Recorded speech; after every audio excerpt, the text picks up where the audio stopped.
Hello friends, नमस्कार and welcome to समाधान।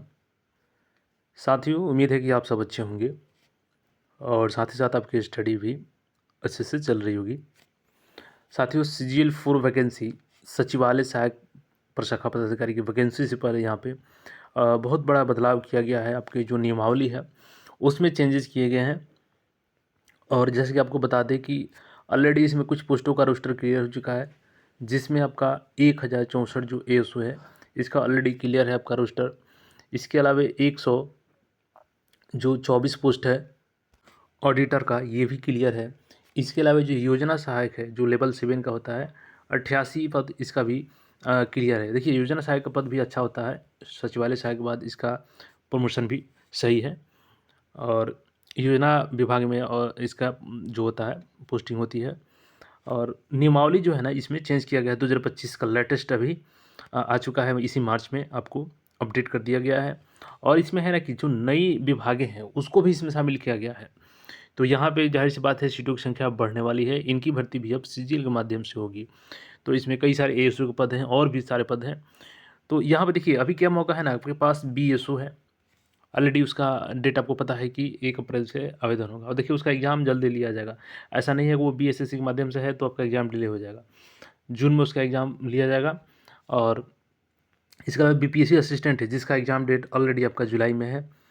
उसके बाद से नगर जो विकास और निबंधन अधिकारी हैं, तो वो भी आपका सिंपल ग्रेजुएट हैं, उसमें कोई स्पेशल क्वालिफिकेशन नहीं पूछ रहा है, तो इसके लिए एलिजिबल है। अब देखिए, यहाँ पे जो बदलाव किया गया है ना, इससे क्या असर पड़ेगा आपके सीजीएल 4 भर्ती पे, कितना फ़ायदा हो सकता है, इसको हम लोग यहाँ पे देखते हैं। यहाँ पे देखिएगा ना, तो नोटिफिकेशन है government of Bihar general administrative department notification, और बीएसएस यहाँ पर दिया गया है। In exercise of powers conferred upon by sub clause of Article 19 of Bihar Secretariat Service Act 2007, Bihar Act 2008, Government of Bihar makes the following rule to amend the Bihar Secretariat Service Rule 2010। यानी कि जो यहाँ 2010 की जो rule है उसमें बदलाव किया गया है। और यह नियमावली बिहार सचिवालय सेवा संशोधन नियमावली 2025 कही जा सकेगी। और इसका विस्तार बिहार के संपूर्ण सरकार के सचिवालय के विभागों तथा संलग्न कार्यालयों तक सीमित होगा। देखिए, जो भी पोस्टिंग होती है इसकी मैक्सिमम जो पोस्टिंग होती है 80% वो आपकी सचिवालय में ही हो जाती है। 20% का पोस्टिंग आपका प्रमंडल्स में होते हैं और कुछ दिल्ली में पोस्टिंग होती है। तो देखिए, इसमें हर फैसिलिटी आपको अच्छा होता है, जॉब से लेकर के, छुट्टी से लेकर के, सैलरी से लेकर के आपको, चूँकि 8 पे कमीशन मिलेगा तो और इसका सैलरी बढ़ जाएगा। इसीलिए सब, चाहे वो किसी भी डिपार्टमेंट हो, अभी हमारे पास कई सारे मैसेज आते हैं जो ऑलरेडी बिहार में एसआई हैं या जो सेंट्रल सीजीएल से भी जेएसए के पद पे हैं या किसी अन्य पद पे हैं, वो भी बिहार आना चाहते हैं। तो ये तय है कि आपको पढ़ना अच्छा से होगा, क्योंकि केवल आप नोटिफिकेशन का इंतजार करेंगे और वो लोग तैयारी कर रहे हैं, तो वो तो कहीं ना कहीं आपसे आगे है ना। और इसके लिए देखिएगा, तो चाहे आप बीपीएससी की बीपीएसएससी तैयारी कर रहे हैं, बिहार दुर्गा सिपाही, या आप बीएसओ की तैयारी कर रहे हैं, सीजीएल 4 की कर रहे हैं, बीपीएससी असिस्टेंट की, सब में ये काम आएगा। जो 2005 से लेकर 2024 तक जितने भी बिहार के एग्जाम है उसके क्वेश्चन पूछे गए हैं, जिसमें कला संस्कृति हो गया, प्राचीन भारत का इतिहास, मध्यकालीन भारत का इतिहास, आधुनिक भारत का इतिहास, सबसे ज़्यादा इसी से पूछा जाता है। और सबका सोल्यूशन के साथ एक्स्ट्रा फैक्ट्स भी दिए गए हैं। तो अगर आप इतना कंप्लीट कर लेते हैं जो 146 पेज का है, तो देखिए सारे एग्जाम में आपके लगभग 30 से 35% क्वेश्चन आपको आएंगे ही आएंगे। और इसका प्राइस 49 है, बट अभी आपको 21 रुपये में मिलेगा। और देखिए, यहाँ पे 1 लीनियर फॉर्मेट में तैयार किया गया है, तो आप अच्छे से इसको रिवीजन कर सकते हैं, तैयारी कर सकते हैं, और यहाँ से क्वेश्चन मैक्सिमम रिपीट होते हैं। तो डिस्क्रिप्शन में लिंक है और कमेंट बॉक्स में पिन कर दिए, जाइए वहाँ से परचेज कीजिए और अपनी तैयारी को बेहतरीन कीजिए। साथ ही साथ अगर प्रतियोगिता दर्पण अप्रैल का नोट्स लेना चाहते हैं तो वहाँ उसका भी लिंक दे दिया जाएगा, जो आपको केवल 11 रुपये में मिल जाएगा। अब देखिए यहाँ पे, तो यह तुरंत प्रवृत्त होगा। ये डेट देखिएगा, तो 21 मार्च 25, यानी आज से 3 दिन पहले आपको ये अपडेट किया गया है। और देखिएगा यहाँ पे, तो बिहार सचिवालय सेवा के नियमावली 2010 के परिशिष्ट नंबर 1 में अंतः स्थापन, उक्त नियमावली के साथ संलग्न परिशिष्ट 1 में क्रम संख्या 64 के बाद क्रम 65 और 66 निम्नत अंतः स्थापित किया जाता है। उदान निदेशालय कृषि विभाग, कृषि विपणन निदेशालय कृषि विभाग। अब देखिए ये क्या है, तो इसको समझने के लिए हम लोग को रेफ़र करना होगा 2010 का जो नियमावली है, तो उसको हम लोग ओपन करते हैं और वहीं से इसको क्लियर करते हैं। अब जैसा कि यहाँ पे देखिएगा, तो ये 2010 का नियमावली है और उस समय जब बनाया गया था इस नियमावली को, तो कई सारे तब से लेकर के अब तक चेंज कर दिए गए हैं। और परिशिष्ट संख्या यहाँ पे 1 है, जिसको संलग्न कराया गया कार्यालय का, जिसमें कार्यालय का नाम है, कौन-कौन से कार्यालय अभिप्रेत है। और सीधी भर्ती देखिएगा यहाँ पे, तो कर्मचारी चयन आयोग द्वारा। तो देखिए बहुत दिनों से डिमांड भी चल रहा था कि इसको बीपीएससी को दिया जाए, बट अभी तक नहीं दिया गया है। बट आगे कोई नहीं जानता है और आगे सीट भी कम होने वाली है, तो यही मौका है आपको बेहतरीन सचिवालय सहायक प्रशाखा पदाधिकारी बनने का।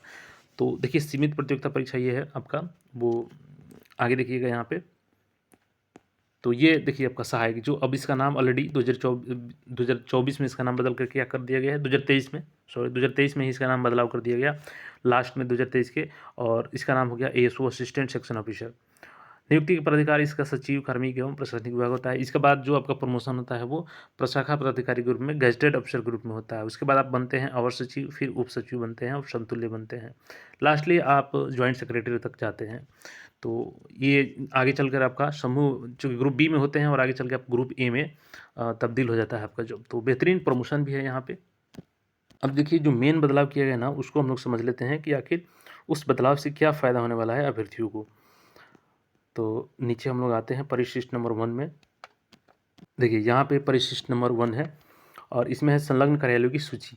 मतलब जहाँ-जहाँ, जैसे परिवहन कार्यालय का आयुक्त का कार्यालय, स्वास्थ्य सेवा निदेशालय, कारा महानिरीक्षक का कार्यालय, निदेशक उच्च शिक्षा का कार्यालय, निदेशक माध्यमिक शिक्षा का कार्यालय, निदेशक प्राथमिक शिक्षा का कार्यालय, इस तरीके से यहाँ पे देखिएगा।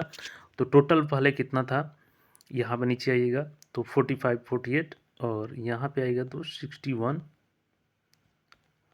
और इसमें जो टोटल है 64 तक ऑलरेडी हो चुका था। इसमें बीच में भी बदलाव किया गया था, ये 2010 का है, तो इसमें और 3 ऐड हुए थे 64 तक। अब इसमें 65 और 66 नंबर जो ऐड किया गया है, और देखिएगा इसमें बिहार कर्मचारी चयन आयोग, कार्मिक एवं प्रशासनिक सुधार विभाग। तो इसमें क्या होता है कि जहाँ-जहाँ पोस्टिंग होती है सेक्रेटेरिएट की, जो वैकेंसी होती है उससे, तो सारे डिपार्टमेंट है जहाँ-जहाँ से वैकेंसी आती है। अब यहाँ पे 2 बड़े विभाग को शामिल कर लिया गया है, जिसमें एक तो हो गया आपका उद्यान निदेशालय, जो कृषि विभाग के अंतर्गत ही आता है, और कृषि विपणन निदेशालय, ये भी कृषि विभाग के अंतर्गत ही आता है। तो यहाँ पे बिल्कुल एएसओ की सीटों की संख्या तो बढ़ेगी ही, साथ ही साथ और भी पोस्टें इसमें बढ़ने वाली है। और आपको बता दें कि ऑलरेडी 1064 जो पद है उसका रोस्टर क्लियर है। ऑडिटर का यहाँ पे 124 क्लियर है। उद्योग विस्तार पदाधिकारी का अभी काम चल रहा है, उस पर 39 पद का हो सकता है उसमें रोस्टर, और योजना सहायक का 88 पोस्ट है।